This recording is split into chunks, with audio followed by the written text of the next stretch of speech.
Habari, karibu tena kwenye chaneli yangu, tupike keki ya vanilla. Kama unaangalia video zangu hapo chini utaona kuna keki nimepika, lakini hii pia ni ya vanilla ila ni ya tofauti, vipimo tofauti. Kwa hiyo kuwa nami mwanzo mpaka mwisho, niko na mwanafunzi wangu hapo anapika keki. Kwa hiyo tunaanza kama kawaida, tumeweka Prestige kwenye bakuli. Vipimo vyote nitaviweka hapo kwenye description box. Kwa hiyo utaviangalia hapo na utapika keki hii, itatoka kama hii. Kwa hiyo kuwa nami mwanzo mpaka mwisho, angalia hatua kwa hatua, hasa wewe beginner ambaye unaanza, kuwa makini. Angalia video mwanzo mpaka mwisho ili uweze kuona matokeo ya hii keki tulivyoipika. Unaanza kwa kuweka Prestige kwenye bakuli kama hivyo na sukari. Halafu utatumia mwiko au mchapio kama unacho, au kama una hand mixer unayo au stand mixer unaweza kutumia. Ila kwa beginner kama hauna kitu chochote, hii ndio njia sahihi ninayotaka kukuonyesha hapa. Kwa hiyo utatumia mwiko ama huo mchapio na utafanya kama hivyo ambavyo mwanafunzi wangu anafanya hapo katika video. Huyu anapika keki kwa mara ya pili leo na keki yake ya kwanza ilikuwa nzuri sana. Kwa hiyo hii ni mara ya pili amekuja ninamfundisha na kama mnavyoona hivyo. Kwa hiyo mchanganyiko unatakiwa uwe kama hapo mnavyoona jamani, uwe na rangi hiyo vinavyoonekana hapo. Utapiga mpaka ubadilike rangi uwe mweupe kama hivyo mnavyoona hapo kwenye video. Unaona, hakikisha hauna haraka, fanya kazi yako vizuri kwa umakini ili uweze kupata matokeo mazuri. Kwa sababu hapa ndipo unapoitengeneza keki sasa yenyewe, ili keki yako iweze kupanda vizuri ijae. Hii ndio hatua muhimu ya kuzingatia. Basi baada ya hapo utaendelea kwa kuongeza yai moja moja. Kama nilivyosema, vipimo vyote nitaviweka hapo chini kwenye description box ili iwe rahisi kwa wewe kuweza kupika keki hii kwa urahisi kabisa. Utaweka yai moja na utakoroga kama kawaida, koroga vizuri lichanganyike. Hamna haja kukoroga muda mrefu, likishachanganyika tu vizuri basi inatosha. Utaendelea kwa kuongeza mayai yako yote moja moja mpaka yatakapoisha. Hii ni hatua muhimu sana. Usije ukaweka mayai yako yote kwa pamoja. Kwa hiyo nenda tu taratibu, utapata matokeo mazuri. Basi hapo pembeni nilikuwa namsaidia kuandaa hizo tini kama mnavyoona hapo. Utazipaka mafuta umo ndani au blue band kama ipo utapaka umo ndani kama hivyo. Natumia hiyo brush, unaweza kutumia mkono, sio mbaya. Na baada ya hapo utaweka unga, utausambaza kote juu mpaka chini kwenye hivyo visufuria vyako vya kubekia. Basi kama mnavyoona hapo tunaendelea na hatua nyingine, hatua ya mayai. Bado tupo kwenye hatua ya mayai. Utaweka mayai yako yote mpaka yatakapoisha kama hivyo.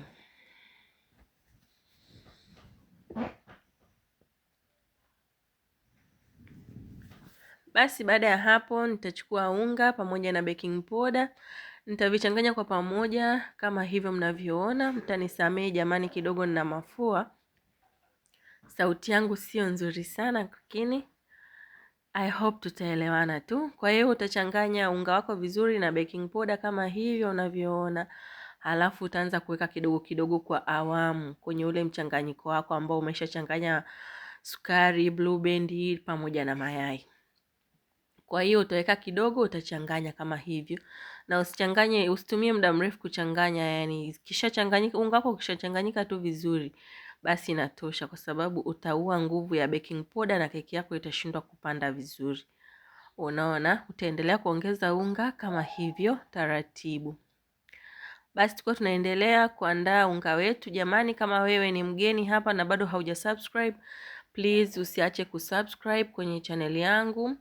Lakini pia angalia video mwanzo mpaka mwisho ili uweze kunufaika. Usiache kulike, usiache kucomment. Comment yako ni muhimu sana hapo chini ili tuendelee kujifunza kwa pamoja. Kwa hiyo kama hapo mnavyoona hivyo, naendelea kuweka unga taratibu taratibu. Ni hatua muhimu kwa sababu itakusaidia unga wako utachanganyika vizuri. Na hapo mimi nilikuwa nimemaliza, ni unga wa mwisho huo. Kwa hiyo nitachanganya vizuri tu kama kawaida.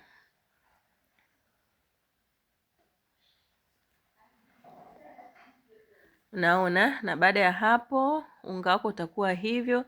Na kwa kuwa hii recipe ilikuwa inahitaji maji ya vuguvugu, kwa hiyo nitaongeza maji ya vuguvugu vijiko 5, 1 tablespoon, kijiko kimoja cha chakula. Nitaongeza hapo vijiko 5 na kisha nitachanganya vizuri.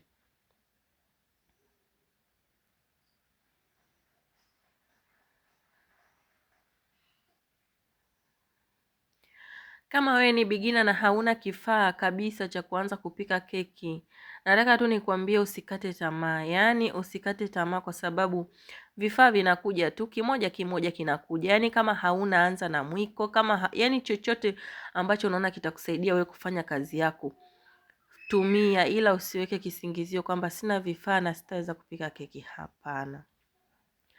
Basi tutatumia tini zetu hizo hapo nchi 6. Nimetumia nchi 6 4 kama mnavyoona hapo.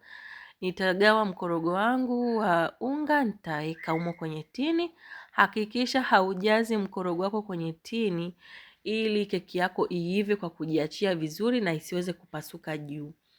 Keki ikipasuka juu ina maana umebana sana, umeweka mkorogo mwingi kwenye tini afu tini ni ndogo. Kwa hakikisha una balance mkorogo wako ili keki yako iweze kuiva kwa kujiachia na kwa kuchambuka. Na baada ya hapo utagonga sufuria chini kama hivyo ili kuondoa bubbles, yale mashimo ya kwenye keki. Ukigonga hivyo chini unakuwa unayapunguza. Kama hivyo mnavyoona, ukifuatisha hizi hatua kwa hatua jinsi nilivyopika hapa.